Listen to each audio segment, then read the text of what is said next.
Well, traveling the nation is part of the process of running for president of the United States. And for one Republican candidate, South Carolina is the home base to which she returns in her quest to lead the nation.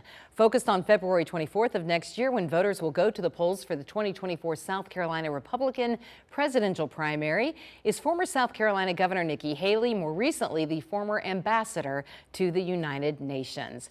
Welcome back to the studio. Thanks so much. It's a great day in South Carolina. It is indeed, and we're glad to have you back at WIS as you are touring the nation. What is it while you are in South Carolina, you're telling South Carolinians specifically, what are the reasons they should vote for you to be president of the United States? I'm the only one in the field that has been a two-term governor that took a double-digit unemployment state and turned it into an economic powerhouse. I was at the United Nations. I didn't deal with one country. I dealt with 193. Now is a time we need an executive. We need someone that knows foreign policy. But more than that, we need a new generation. We need to leave the drama and the baggage behind, and we need to go forward and make America strong and proud again. Today, the Federal Reserve is expected to meet, and they're expected to raise the interest rate by a quarter point. That'd be the highest in a long time. And what are we supposed to do with inflation when people go to the grocery store and say, is it going to stay like this? Understand how we got here. It's easy to blame Biden, but our Republicans did this to us too. You go back and look at that big COVID stimulus bill that started all of this, passed 419-6 in the House, 96-0 in the Senate. It expanded welfare. We now have 94 million Americans on Medicaid, 42 million Americans on food stamps. People are hurting. So this is the cause of Congress overspending, too much debt, and continuing to have these stimulus bills over and over again. We've got to get on Republicans and Democrats in Congress and tell them this is not what we want. Stop the spending, stop the borrowing. Let's get things back in financial order.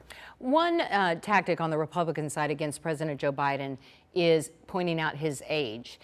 Others argue, well, no, it's not age, it's acuity. You just came out recently with an op-ed saying very sharply that all candidates, all politicians should undergo some kind of competency test. And in the crosshairs of you would be President Joe Biden and Senator Dianne Feinstein, who has been out for a long time because of health issues. And many of the Republicans up there that have been there too long. You know, I am for term limits, but I am also for mental competency tests because it's transparency. These are people making decisions on our national security. These are people making decisions on our children's economic future. We need to know they're at the top of their game. This is not a hard test. It's a matter of saying the same words that start, words that start with the same letter. It's knowing what month or what year it is. You can look at the decline that President Biden has had over the years. This is not being disrespectful. This is being honest. Because right now, the way he's going, if you vote for Biden, it's not going to be President Biden, it's going to be President Harris. We need to be realistic about that.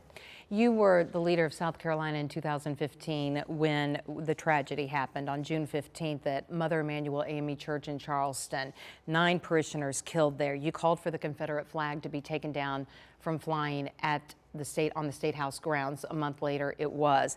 Later that year in 2015, in October, we had the 1,000-year flood. You were credited in both of those situations of unifying between race and South Carolinians in general and leading the state through that. How would you take the lessons of leadership learned during those times and apply them to being president in unifying what has become a divisive society? First, you remember the fact that transparency is everything. Tell everybody what you know, and then bring out the best in people in the way going forward. This is not a time to judge people or to hate people. It's a time to bring out the best of them and realize what our national purpose is. We have to start loving America again. We need our kids to love America. Instead, they're saying it's rotten and racist. It's not. I was elected, South Carolina elected me the first female minority governor in history. We're not racist, we're blessed. Let's talk about the things that bring us together, not the things that divide us. And then let's move forward and make America strong and proud again. You've been in political office since taking office as a South Carolina state representative since 2005. One of your opponents and some others say using it as a negative connotation that you're a career politician. How do you answer that? Look at the results. I mean, you look at state of South Carolina, we took 35,000 people off of welfare and we put them to work. We started putting equipment behind the fence in our prisons, and South Carolina now has the lowest recidivism rate in the country. We put jobs in every single county. We were known as the beast of the Southeast. We paid down our debt. We lowered taxes and we took care of our veterans.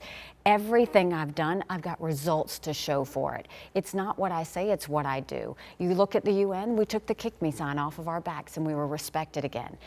I want to produce results for the people in America. I want them to know that government works for them, not the other way around. And we'll do that. I did it in the state, I did it at the UN, I'll do it as their president.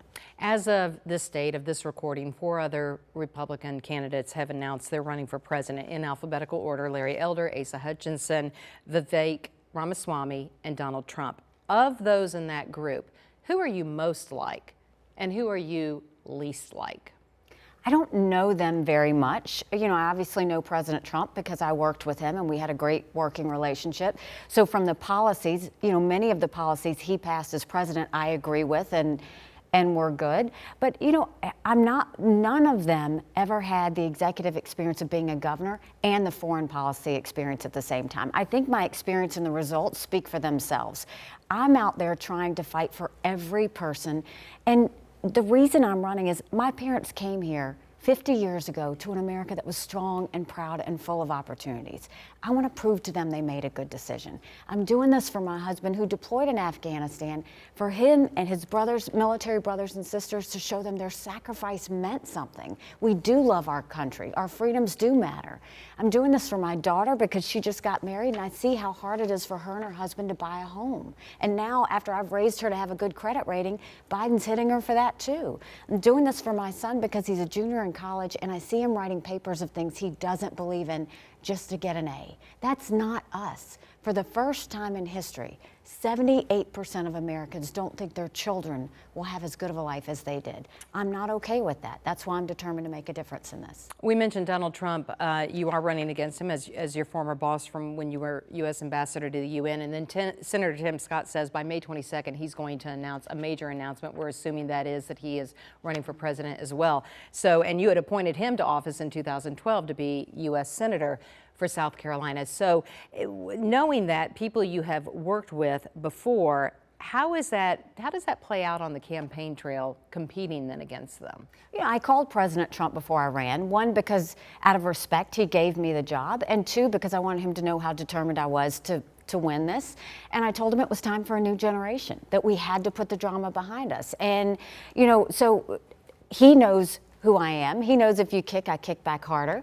And he knows why I'm doing this. You know, in terms of Senator Scott, welcome to the race. You know, anybody can run if they want to. At the end of the day, it's about your record. It's about earning the support of the American people and proving to them that you're the best person for the job, and I plan on doing that. Why did you decide to run when earlier you had said to him, when you were sitting there with him at the White House, that you would support him if he ran again? I did support him in 2020 at that time, so I followed through on that. The reason that I decided to run after that is, at that time, we didn't have the debacle in Afghanistan. We didn't have our economic situation the way it is. We didn't have our education problems that we have now. We didn't lose the midterms. So at that point, it was, I'm not going to wait for somebody else to fix it. We need to get this done for the sake of our children. We've got to show them a country that they can be proud of. Let's do some rapid fire questions and answers, okay? I'm going to throw out the topic. You give me a quick answer. How would you, if you were president, handle the following? The national debt. Stop the spending, stop the borrowing, and I'll veto any spending bill that doesn't take us back to pre-COVID levels. Taxes. Lower taxes are better for the people. I'll always fight for that. The border crisis and immigration reform. The fault of Republicans and Democrats in Congress needs to be dealt with on the first day. I passed the toughest illegal immigration law in the country at the time. We'll put that back in place and we'll get things on track. American energy. We have to be energy independent. We should never go hat in hand to Saudi Arabia or get dirty oil from Venezuela. Climate issues. Climate issues are real, but what we need to do is, instead of burdening our businesses in the U.S., let's go after China and India, who are the real polluters. Civil rights. Civil rights, we should always fight for civil rights and make today better than yesterday. Religious liberty. It's at the core of America. We have to always keep that in mind. Healthcare. We have to break it. We have to make it completely transparent, go after the insurance companies, the hospitals, the doctors, and the pharmaceutical companies. China and the threat they pose to Taiwan. Number one national security threat. Taiwan is a great democratic friend. If we show American strength, strong militaries prevent wars. They don't start wars. That will get China back on their heels. Russia's ongoing attack in Ukraine. You know, they're basically invading a freedom-loving country. Ukraine it's not about the war with Russia and Ukraine. It's about a war for freedom, and it's one we have to win. Not putting money into it, not putting troops on the ground, but making sure they have the equipment and ammunition to win. Israel. Just an ally. We have to defend her, and she defends us. We're together in our fight against Iran. Big tech censorship. It's time for us to go back and stop that. We need transparency of their algorithms. We need to make sure they verify every person that uses them so that we get the Russian, Chinese, and Iranian bots out of there and make sure that people become more civil again. You touched on it lightly earlier, term limits for members of Congress. Absolutely. I've fought for it my entire career. And then the final question, which may be the toughest, the University of South Carolina Gamecocks or Clemson Tigers? Clemson Tigers through and through. I'm a diehard Clemson Tiger. You are indeed. We knew you would be. Governor Nikki Haley, thank you so much for being with us. Appreciate it. Thank you.